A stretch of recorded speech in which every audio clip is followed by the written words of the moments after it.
You know how sometimes you think you're making the right choice, but something inside keeps nagging at you? That's exactly what happened to me. And looking back, I can't believe how close I came to something much worse. It all started like any other weeknight. I was scrolling through Tinder, mostly just to pass the time. You know, swiping left, swiping right, same routine. I wasn't expecting much, but then I matched with Amanda.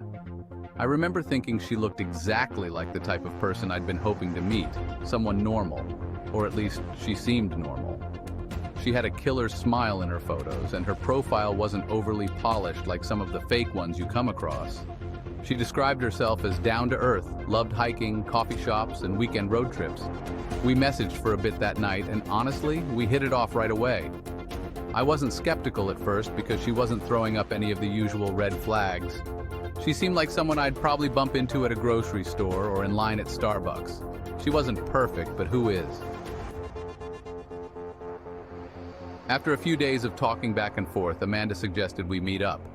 She picked a cafe not far from my place. I agreed, thinking it was public and safe. Plus, it wasn't like we were meeting at some weird, sketchy location. It was a quiet, trendy cafe where I'd been before. I got there first, feeling the usual nerves, but nothing out of the ordinary. I mean, it's always a little weird meeting someone in person after only texting. You never know if it's going to be awkward or smooth, but I was hopeful. Amanda walked in, and yeah, she looked just like her photos, if not better. She smiled when she saw me, and we sat down. For the first 20 minutes, things were great. We talked about random stuff, work, movies, nothing too deep. But after a while, she started steering the conversation in a direction that felt off. She kept asking me weirdly personal questions like, "Do you live alone? And have you ever traveled overseas by yourself?" At first, I didn't think much of it. Maybe she was just making conversation. But there was something in her tone, something I couldn't shake. I tried to play it cool, answering with half-truths, avoiding anything too specific. I didn't want to come off as paranoid, but the way she kept digging, it felt strange.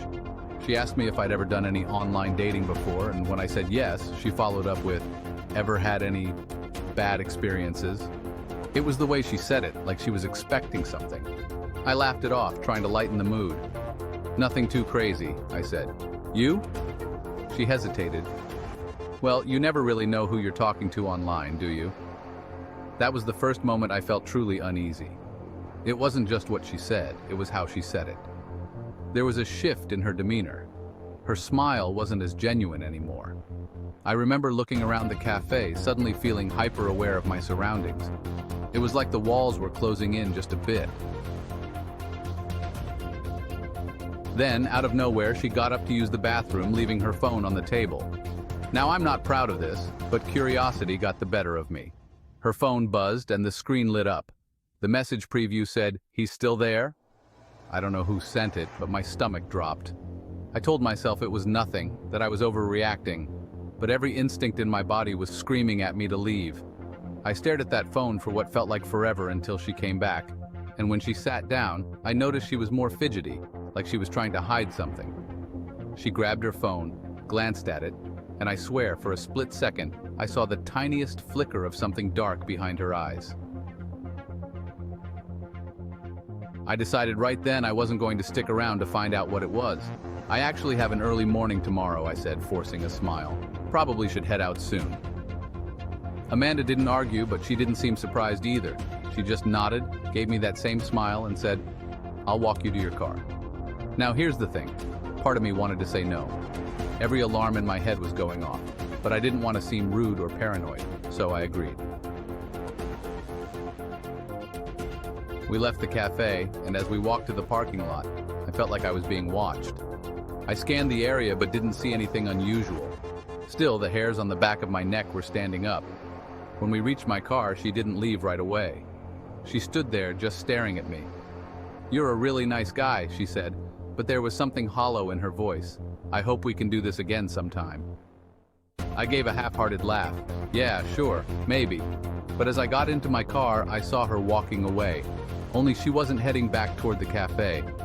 She was walking in the direction of another car, parked a few spaces down, where a man was sitting behind the wheel. I hadn't noticed him before, but he was watching us. Watching me. My heart started racing as I turned on the ignition.